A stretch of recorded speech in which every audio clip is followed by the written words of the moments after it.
বিসমিল্লাহির রাহমানির রাহিম। সূরা আল-মুমতাহানা। আয়াত 11।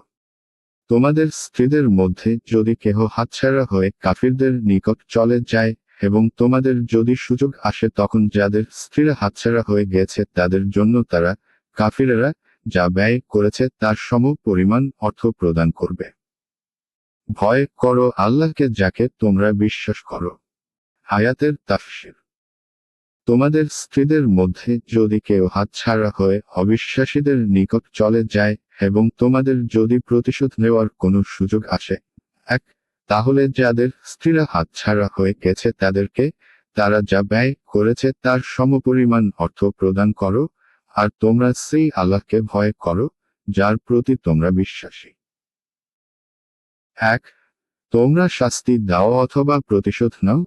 এর একটি অর্থ হলো, মুসলিম হয়ে আগমনকারী মহিলাদের প্রাপ্য মোহর যা তোমাদেরকে তাদের কাফের স্বামীদেরকে দিতে হতো, সেটা তোমরা সেই মুসলিমদেরকে দিয়ে দাও যাদের স্ত্রীরা কাফের হওয়ার কারণে কাফেরদের কাছে চলে গেছে এবং মুসলিমদের মোহরের পাওনা ফেরত দেয়নি। অর্থাৎ এটাও এক প্রকার সাজা।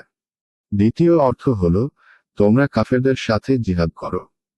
অতঃপর যে গনিমতের মাল অর্জন করো, তা থেকে বন্টনের পূর্বে প্রথমে যে মুসলিমদের স্ত্রীরা চলে গিয়ে কাফেরদের দলে মিলিত হয়েছে, তাদের ব্যয়কৃত অর্থের সমপরিমাণ তাদেরকে দিয়ে দাও। অর্থাৎ গনিমতের মাল থেকে মুসলিমদের ক্ষতিপূরণ করা এটাও এক প্রকার শাস্তি বা প্রতিশোধ।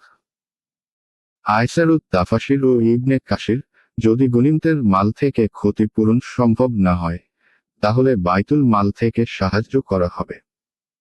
আয়সারুত তাফাসির।